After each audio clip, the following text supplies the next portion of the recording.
예, 안녕하세요. 반갑습니다. SB 컨설팅의 심지우 대표입니다. 예, 오늘 이제 저와 같이 링크드인을 주제로 해서 다양한 활용법 그리고 성공했던 사례들 위주로 제가 설명을 드릴 텐데요. 예, 링크드인 그럼 여기 이제 화면에 보시는 것처럼 개인과 기업의 비즈니스 SNS다. 예, 우리가 보통 얘기하는 SNS는 페이스북, 인스타그램은 되게 어떻게 하죠? 거기서 아마 여러분들이 일상생활에서 뭐 먹고 마시고 놀고 뭐 즐기는 그런 거 위주, 일상사에 관련된 것 위주로 아마 여러분이 자료를 올리거나 사진, 동영상들을 올리고 활용하실 거예요. 그래서 다른 사람과 뭐 소통하고 뭐 이런 거 위주인데 이 링크드인은 완전히 100% 비즈니스용입니다. 예, 그래서 만약에 여러분이 비즈니스에 연관돼서 뭔가 새로운 기회를 발굴하고 이걸 통해서 좀 더 확장하고 싶다든가 하실 경우에는 필수적으로 링크드인을 사용을 하실 것을 제가 추천을 드리겠습니다. 자, 링크드인은 개인 및 기업의 비즈니스 SNS라고 건 설명을 드렸고, 특히 이게 디지털 마케팅 채널이다. 아마 우리가 코로나 사태로 2년간 비대면 시대를 살았는데, 그때의 해외의 그 유명한 유수의 인류 기업들은 직접 고객과 면대면의 비즈니스를 하기가 어려운 상황이었기 때문에 이때 이 링크드인의 활용을 굉장히 극대화했습니다. 그래서 굉장히 많은 효과를 얻었고, 또 몇 년 동안 우리나라에도 그 디지털 트랜스포메이션이라든가 또 4차 산업혁명, 메타버스 뭐 이런 거 관련돼서 굉장히 붐을 이뤘는데 그 모든 거의 근간이 사실은 디지털 리터러시죠. 예, 디지털에 대한 그 문해력, 이해력, 활용력 이런 게 중요한데 그래서 이 링크드인은 디지털 마케팅 채널이다. 플랫폼이다. 이렇게 말씀드릴 수 있습니다. 플랫폼이라는 얘기는 결국 뭐냐면 아시는 것처럼 많은 사람들이 이 플랫폼 안으로 접속하고 연결하고 접근하고 들어와서 거기서 다양한 사람들과 커뮤니케이션, 또 비즈니스 활동, 뭐 자기를 알리는 또 커리어 관련된 관리 이런 다양한 것들을 할 수 있는 게 바로 이제 디지털 채널이고 플랫폼인데 링크드인이 그런 역할을 하고 있다. 이어서 이제 개인 디지털 평판 플랫폼이다라는 얘기는 뭐냐면요. 아까 이제 그 우리 사회자께서 여기에 출연할 전문 강사들을 섭외할 때 링크드인을 활용하셨다고 그러는데 아마 링크드인에 들어가서 검색을 하셨을 거예요. 링크드인 전문가, 뭐 해외 시장 개척, 뭐 발굴. 그래서 그런 키워드로 검색했을 때 아마 제 이름도 거론이 되는데 만에 하나 제가 그 링크드인 안에서 이런 활동을 안 했다. 그럼 아마 오늘 여러분과 이렇게 만날 수 있는 연결고리의 기회가 없었겠죠. 그렇죠? 그래서 그런 것처럼 이 개인의 디지털 소통을 하고 연결하는 데 굉장히 중요하고 특히 만약에 링크드인이나 제가 페이스북에 매일 먹고 마시고 노는 얘기만 올리면 저 사람이 전문가가 맞아? 뭐 아마 이런 의구심을 갖게 될 거예요. 그런데 그런 곳에 올린 글들을 봤을 때 해당 분야에 상당한 전문성과 역량과 경험이 있는 사람이구나. 그럼 이제 연락해서 뭔가 섭외를 하죠. 예, 그런 면에 있어서 이 링크드인이 개인 디지털 평판 플랫폼으로 굉장히 전 세계적으로 활용하고 있다. 그래서 중요한 게 뭐냐면 이제 여러분들 아마 들어보셨겠지만 디지털 발자국이라는 말이 있습니다. 디지털 발자국은 뭐냐? 이제 우리가 오프라인에서의 발자국은 뭐예요? 여러분이 길을 가다가 걸어가면 걸어간 대로 발자국이 남죠. 예, 똑같이 여러분의 디지털 활동이나 여러분이 디지털에서 뭔가 했던 그 모든 것들이 이 디지털 플랫폼에 남습니다. 그래서 페이스북에도 남고 인스타그램에도 남고 링크드인에도 남고 그래서 여러분이 좋은 평판 관리를 하고 여러분의 개인 브랜딩을 하거나 아니면 회사나 상품 서비스의 브랜딩을 할 때에 이 링크드인이 굉장히 중요하고 그래서 거기다 글을 올릴 때에 그 다음에 링크드인을 관리하고 활용하는 그런 전략적인 면에서 상당히 신중하고 치밀한 그런 계획하에 실행하는 게 굉장히 중요하다 하겠습니다. 또 하나는 두 번째로는 이제 여러분이 올리는 컨텐츠들을 다른 사람들이 많이 보죠. 그래서 얼마나 거기에 댓글을 다느냐, 반응을 하느냐, 뭐 좋아요를 누르냐, 아니면 그걸 또 공유를 해주냐. 이런 다양한 것들이 여러분의 디지털 평판에 영향을 주고 있습니다.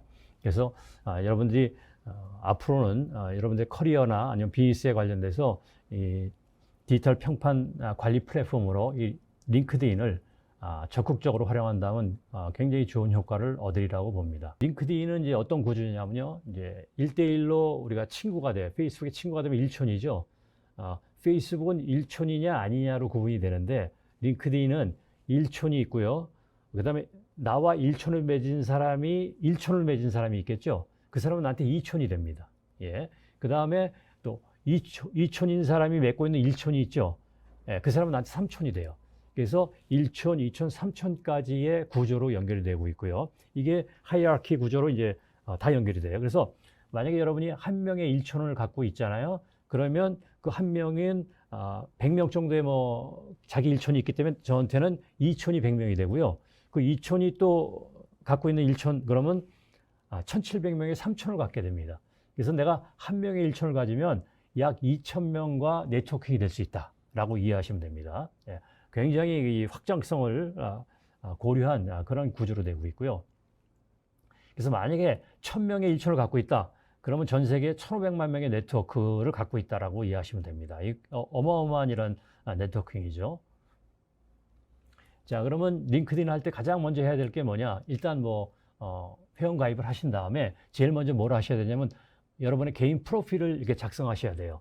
그래서 링크드인은 회원 가입하신 분들한테 프로필을 작성하십시오라고 이제 안내를 해드리고 여러분이 프로필 작성할 때마다 프로필의 완성도가 몇 %인지를 분석해서 제공을 해요.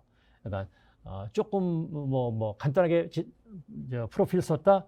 당신의 프로필 완성도는 5%입니다. 뭐 이렇게 안내를 해줘요.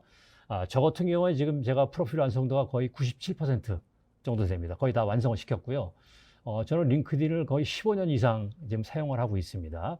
그리고 저의 1촌은 참고로 거의 한 3000명 돼요. 그래서 아까 1000명인 경우에 1500만 명인데 한 3000명 되니까 수억 명이 저와 이 네트워킹이 돼 있는 걸로. 그래서 전 세계에 수억 명의 네트워킹을 갖고 있다라고 이제 말씀드릴 수가 있습니다. 자, 1단계 링크드인 가입하시고요. 2단계 개인 프로필 작성하시고 프로필 작성할 때 무엇을 어떻게 작성하면 좋을지 가늠이 안 된다. 그러면 링크드인의 제 프로필 제가 이제 아이디가 JAIWSHIM 예, 제 이메일 주소의 앞에 이름이기도 한데 그걸 검색해서 들어오시면 제 프로필로 접속이 돼요. 그럼 제 프로필을 보실 수가 있어요. 이따가 보여드리겠지만 그거를 벤치마킹 하셔가지고 그것과 유사하게 필요한 것들을 여러분이 넣으시면 됩니다. 그래서 여기 보시겠지만 프로필 완성도는 90% 이상이 돼야 이 노출의 기회가 더 많아집니다. 예, 이 검색 엔진의 특성상. 3단계는 이제 1촌을 만드셔야 돼요. 예, 가깝게는 여러분이 알고 있는 페이스북의 친구들을 1촌을 만드셔도 좋고, 예, 그런데 가능하면 여기는 비즈니스용이기 때문에 개인적으로 이렇게 지내는 사람보다는 비즈니스적으로 연결될 수 있는 사람은 1촌을 만드시고요. 그 다음에 내가 1촌이 된 사람이 갖고 있는 1촌을 또 확인해서 그 중에 나랑 연결하면 좋겠다 싶은 분들한테 여러분이 친구 요청을 하시면 여러분이 이렇게 1촌을 확대하실 수가 있습니다. 그래서 프로필 만드는 게 첫 번째, 두 번째가 1촌 만들고 그 다음에 세 번째는 여러분이 활동을 하셔야 돼요. 프로필만 만들어 놓고 활동을 안 한다? 그러면 여러분들의 그 인플루언싱 그 파워가 약해집니다. 검색의 노출도도 낮아지고, 예, 그래서 포스팅도 하고 또 중요한 건 뭐냐? 여러분이 관심을 갖고 내가 아는 1촌인데 저 사람이랑 뭔가 비즈니스로 연결을 하고 싶어. 그럴 때는 바로 연락해서 나랑 비즈니스 합시다 하면은 사실 서로에 대한 신뢰나 경험이 없기 때문에 이렇게 이어지기 어려워요. 그래서 제가 쓰는 전략은 뭐냐? 그분 미국에 잭 스미스라는 사람이 있다. 그분이 포스팅하고 활동한 거에 제가 이제 반응을 먼저 합니다. 그 포스팅한 거에 찾아가서 좋아요도 누르고 댓글도 좀 하고 거기다 제 의견도 주고 또 공유도 하고 이렇게 뭔가 좀 약하지만 상호작용을 한 다음에 상대방도 한국에 심지어라는 사람이 내 글에 이런 식으로 반응을 하네 관심 있겠죠. 그때 이제 연결하시면 훨씬 더 긴밀한 비즈니스 파트너가 될 수 있다. 예, 그렇게 이해하시고 활용하시면 됩니다. 네, 감사합니다, 대표님. 저희 오늘 지금 교육 신청하셨던 분들이 오늘 이번 강의 되게 좀 관심이 높으셨던 주제로 기억을 하고 있습니다. 그래서 링크드인을 활용을 하셔서 많은 좀 해외 바이어분들, 그리고 저 역시도 이제 국내에서 유명한 또 좀 저명하신 강연자분들을 섭외하는 것도 많이 이 플랫폼을 활용을 하고 있어서 그 비즈니스에도 많이 활용을 하시고, 그리고 취업 시장에서도 적절하게 활용이 되는 너무 좋은 플랫폼이니까 모두 오늘 링크드인 사용하지 않으신 분들이 있으시면 가입하셔서 프로필 차근차근 업데이트 하시고, 너무 좋은 저희 교과서가 생겼잖아요. 저희 그 대표님 강연 자료 기준으로 해서 한 장 한 장 참고하셔가지고 업데이트 하셔서 좋은 성과 좀 내시면 좋겠습니다. 네, 저희 오늘 시간 관계상 첫 번째 세션을 이렇게 좀 마무리를 해보려고 하는데요. 저희 대표님 간단하게 좀 인사 말씀 듣고 그 다음에 좀 마무리 해보도록 하겠습니다. 대표님 좀 인사 부탁드리겠습니다. 오늘 제 강연 들어주셔서 감사드리고, 제가 이제 마지막 드리고 싶은 말씀은, 여러분이 비즈니스 내지는 취업에 만약에 초점을 두고 계시다. 그러면 기존에 다른 SNS 쓰시는 것을 조금 자제하시고, 여러분의 시간과 노력을 링크드인에 투자하신다 그러면 아마 머지않은, 그렇게 오래 걸리지 않아요. 한 3개월에서 6개월 안에 뭔가 가시적인 성과가 분명히 나올 겁니다. 제 경험이 그랬기 때문에. 그래서 그런 쪽으로 여러분이 적극 활용하신다면 아마 굉장히 의미 있는 그런 새로운 전환기가 되지 않을까 보여집니다. 잘 활용하시고 좋은 결과 얻으시기 바랍니다. 감사합니다. 반갑습니다. 지금 이번 1시간 동안, 뭐 1시간이 길면 길고 굉장히 짧으면 짧은 시간인데, 1시간 동안 여러분들에게 유튜브라고 하는 거에 대한 좀 어려움의 장벽을 좀 허물어 드리고, 그 다음에 만약에 이제 와서 여러분들이 유튜브 한다라고 했을 때 좀 겁먹는 게 있을 거예요. 레드오션 아니야? 라고 생각하시는 분들이 굉장히 많을 것 같은데, 저는 유튜브는 절대로 레드오션이 올 수 없다라고 생각하는 사람 중에 한 명입니다. 왜 그런지에 관련해가지고 오늘 1시간 동안 여러분들하고 한번 이야기를 해보려고 해요. 오늘 1시간 이야기를 들으면은 여러분들이, 제가 장담하는데 만약 100명이 유튜브를 시작한다라고 하면은 상위 5% 안에 여러분들이 들어갈 수 있게끔 제가 도와드릴 거고요. 그리고 여러분들이 시간 낭비하는 그러한 유튜브 채널이 아니라 여러분들의 목적에 맞게, 여러분들이 뭐 사업을 하면은 매출에 도움이 되게, 여러분들이 명성을 원하면 명성에 도움이 되게끔 여러분들이 어떤 식으로 기획하는지에 관련해 가지고 한번 이야기를 드려보도록 하겠습니다. 지금 바로 저 전 시간에는 링크드인에 관련돼서 아마 교수님이 강의를 해주신 것 같아요. 제가 드리고 싶은 얘기는 뭐냐면요. 유튜브도 결국 하나의 플랫폼일 뿐인 겁니다. 정말 다양한 플랫폼이 있죠. 네이버 블로그, 인스타그램, 페이스북 등등등. 그죠? 여러분들이 굳이 유튜브를 해야 되는지부터 여러분들이 짚고 넘어가셔야 된다라는 이야기를 드리고 싶은 거예요. 유튜브는 하나의 그냥 수단일 뿐인 겁니다. 여러분들이 뭐 원대한 목적이 있어요. 나는 돈을 벌고 싶은 목적이 있어. 나는 취업을 하고 싶은 목적이 있어. 그럼 거기에 유튜브가 어울리는지부터 여러분들이 생각을 하셔야 됩니다. 제가 이 이야기를 왜 처음부터 하고 짚고 넘어가면요. 그런 분들이 많아요. 난 구독자 10만이 목표인데. 나는 조회수 10만 만드는 게 목표인데.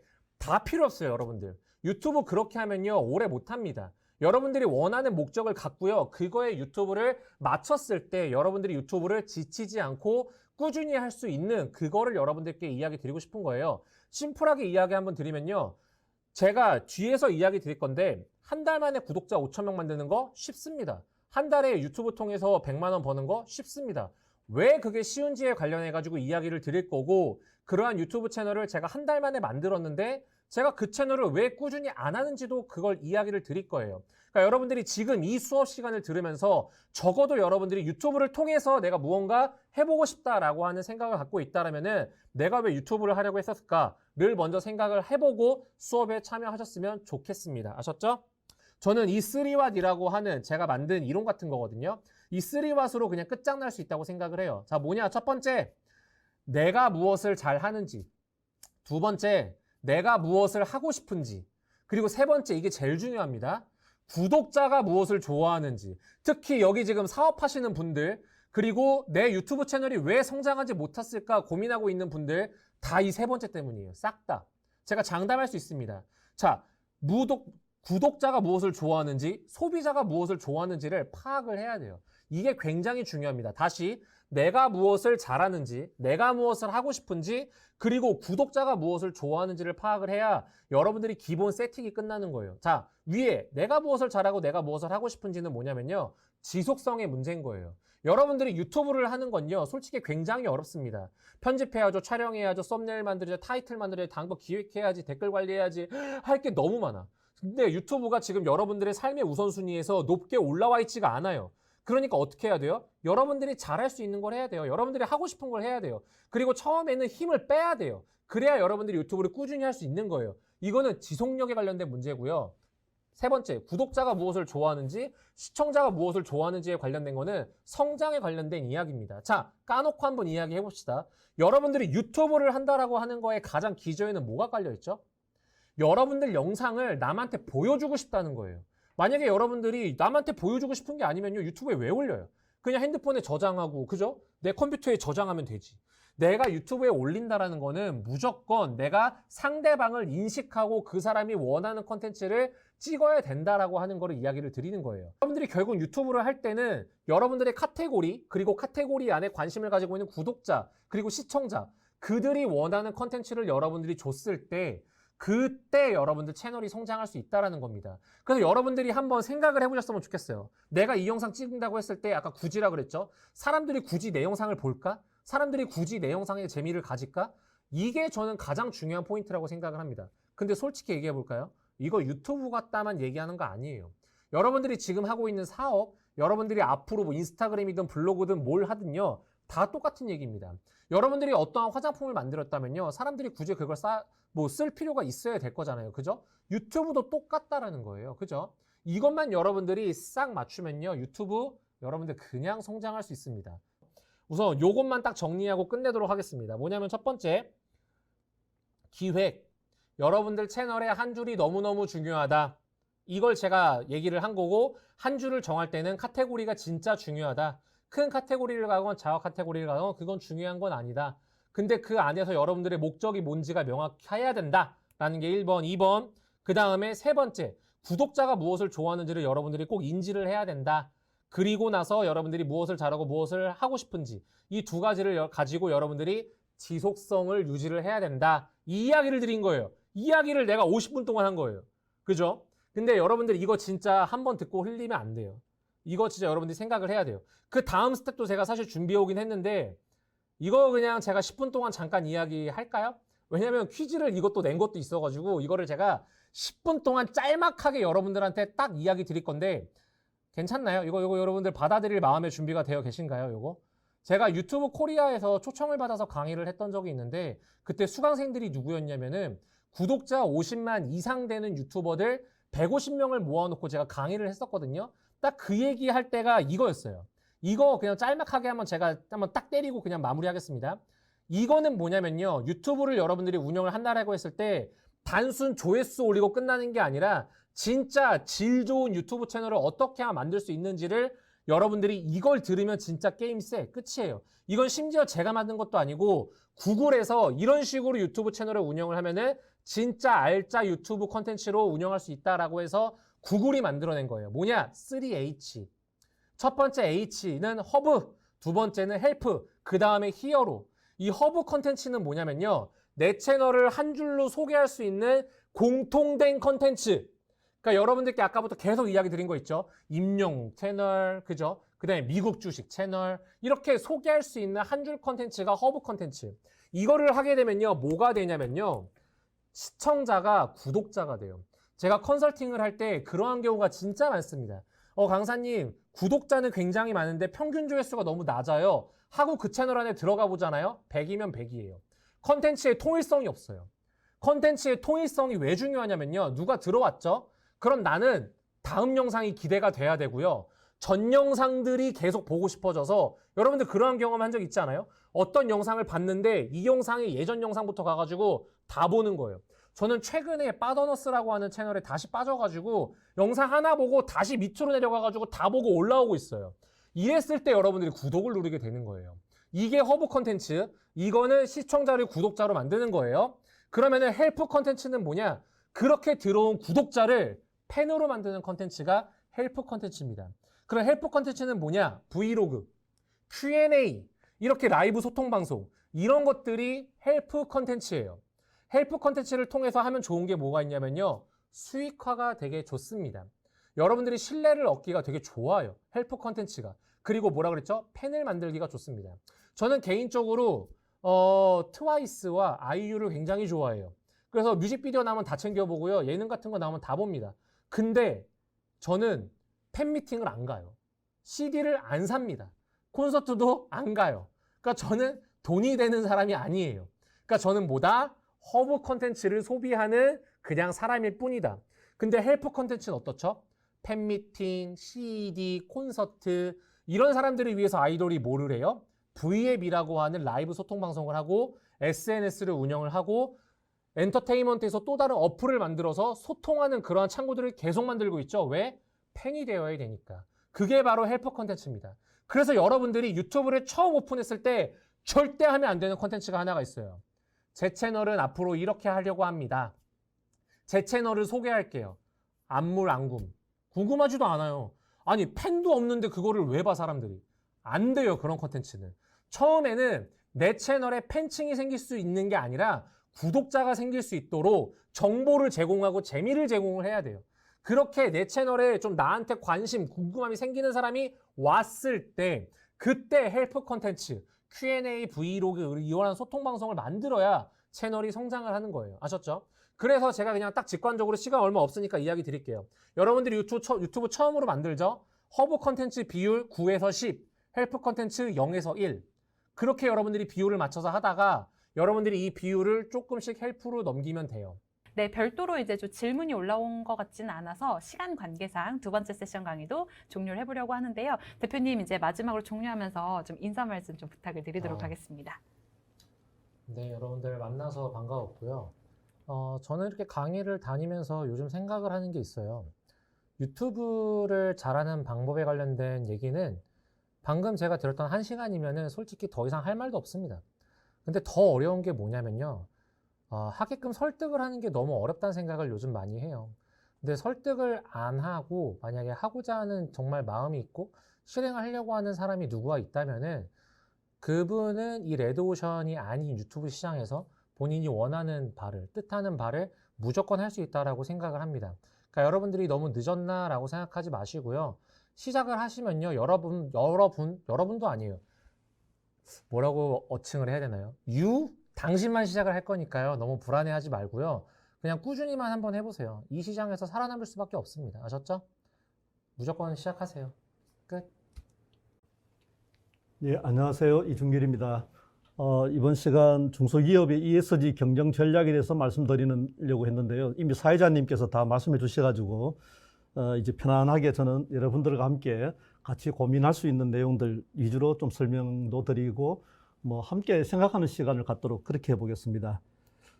오늘의 주제, 저는 목차를 만드는 때 목차 만드는 걸 참 별로 좋아하진 않아요. 왜냐하면 목차는 뭔가 이렇게 떠넣어준다 그럴까요? 뭔가 이 내용을 알아야 돼 하는 그런 느낌이랄까요? 좀 생각하게 못하는 것 같아요. 그래서 제가 오늘의 주제 제목 잡은 것은 가장 먼저 ESG가 도대체 뭐지라는 생각을 보통 합니다. 이 부분은 사실은 많은 분들이 이제 ESG에 대한 얘기를 최근 한 2년간 굉장히 많이 듣잖아요. 자주 들어가지고 모르는 분은 거의 없을 정도로 이제 많이 일반화된 설명인데 막상 또 ESG가 뭐지 하고 물으면 막막한 느낌도 들어요. 이걸 왜 손에 잡히지 않는다 그럴까? 그래서 ESG가 도대체 뭐지라는 생각을 다시 한번 우리 이 시간을 통해서 같이 해보기로 하고요. 그런데 특히 우리가 중소기업인데 ESG는 뭐 뭔 상관이 있을까라는 생각을 할 수 있습니다. 사실 그 ESG에 대한 얘기가 나올 때에 가장 타겟이 된 것이 특히 해외 투자자들이 많이 관심을 갖는 대기업 위주였기 때문에 중소기업들이 ESG와 어떤 관련이 있을까 이런 뭐 의문을 가지기 당연하죠.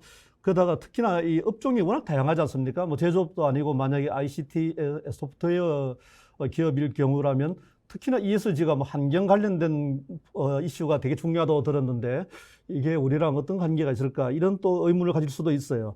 그런데 아마 여러분들이 뭐 이 강의든 아니면 이전에 한 최근 2년간 계속 그 대한상공회의소라든가 중소기업 중앙회 아니 그 외에 각종 우리나라의 주요 공기업이든 이런 그 공공기관 또는 이런 쪽에서 강의를 많이 했었습니다. 그래서 많이 여러분들이 상관이 있구나, 중소기업과 ESG가 많이 상관이 있구나라는 생각을 하게 될 수 있는데, 이제 가장 어려운 문제가 그럼 어떻게 해야 되느냐. 사실 어떻게 보면 이번 시간에 우리가 가장 고민하고 있는 부분이 그럼 어떻게 하라는 거냐라는 부분일 것 같아요.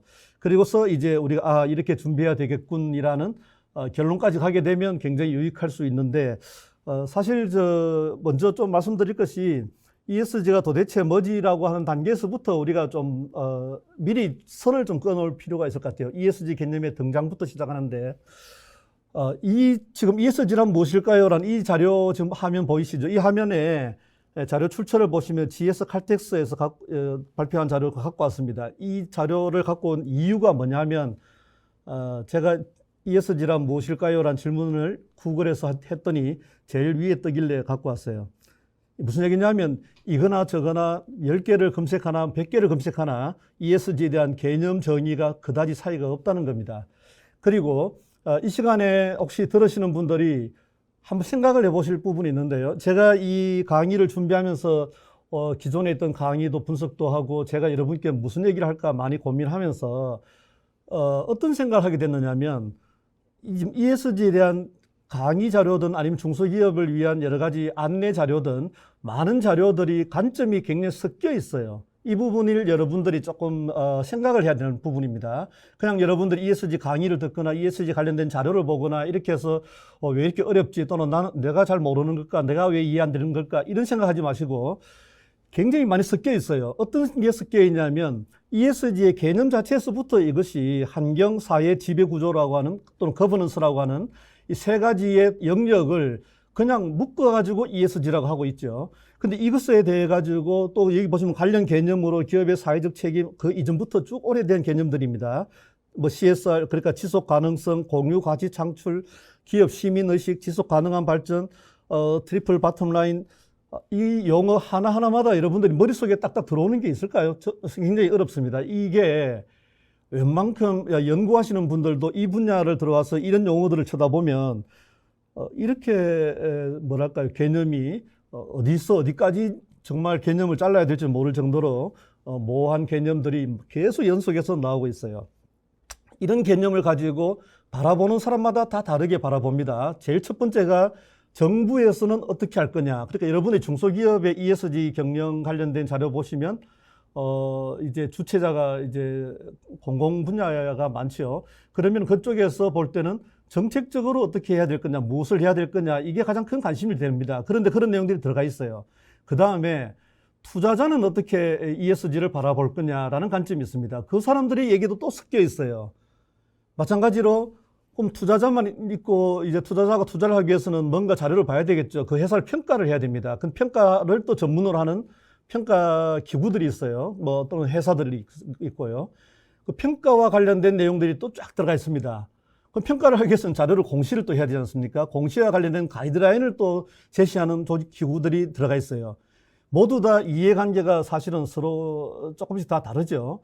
다 다른 관점에서 모인 내용들을 가지고 강의 자료로 되어 있는 경우가 너무 많습니다. 저는 그래서 제가 이 자료 만들 때도 고민을 했습니다. 그래서 어떻게 발라낼 수 있을까 생각했는데 아니다. 오히려 그걸 있는 그대로 보여드리고 여러분들이 이 자료들이 왜 이렇게 이해가 안 되거나 뭐 좀 뭔가 알듯한데도 좀 잘 안 잡힌다 그러면 바라보는 관점이 다 섞여 있는 자료를 여러분이 보시기 때문에 그렇다는 걸 말씀드리고 싶어요. ESG 개념 자체는 어렵지 않죠.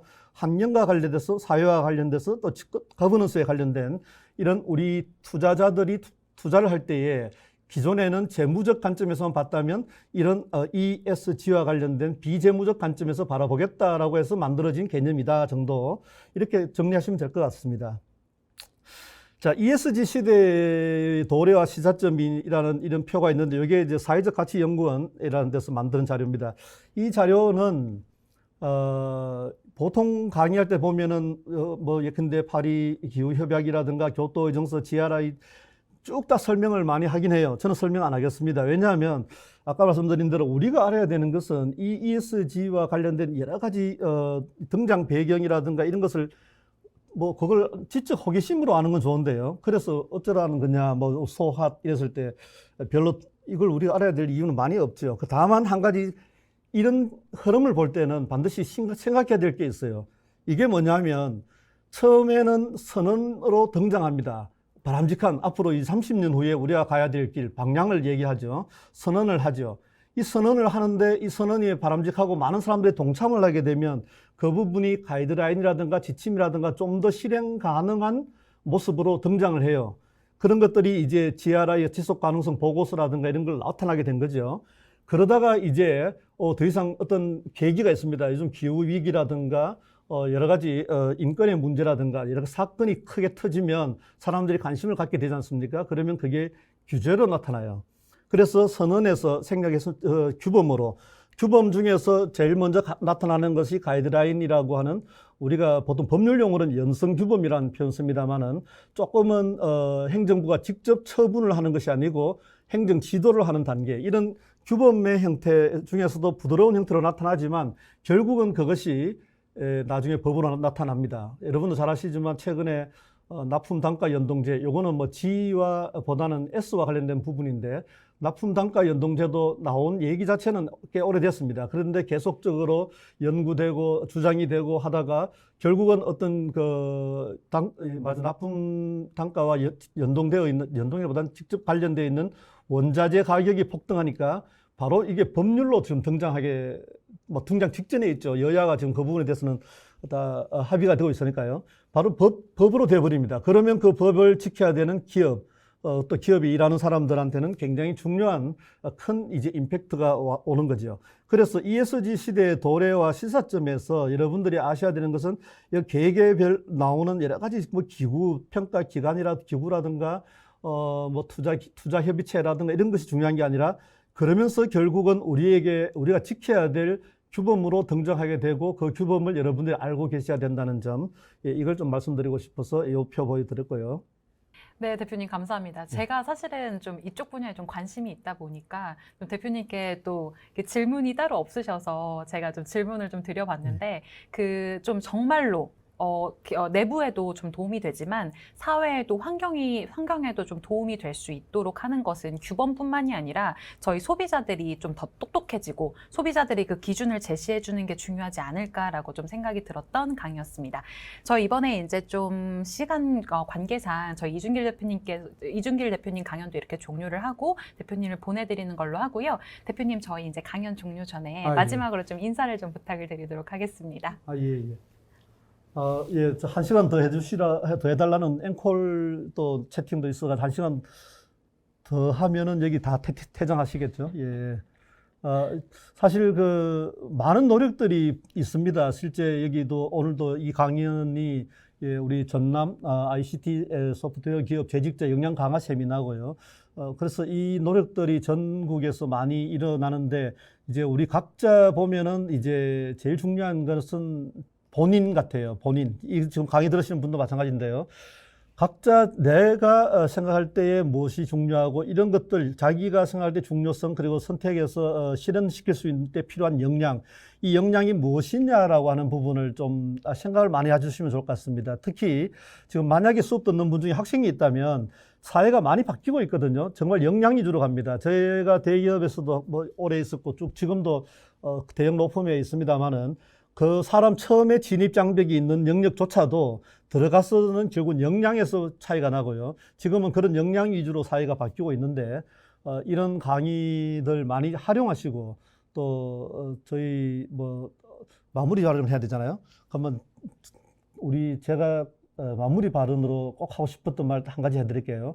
예, 개인적으로 사람들이 목표가 있는 사람들한테 꼭 도움되는 말은 GP직이라고 합니다. 그게 뭐냐면 나의 목표를 알고 GP를 알고요. 그리고 자기를 알면은 거의 목표 달성률이 높습니다. 그런데 보통은요, GP도 잘 안 하시는 분이 있었고, 더 어려운 게 G기거든요. 자기를 제대로 판단하지 못하면 그 갭을 알 수가 없어요. 그 GP, G기를 여러분이 염두에 두시면 아마 어느 분야에서나 성공하실 걸로 보입니다. 이걸로 마무리하겠습니다. 예, 감사합니다.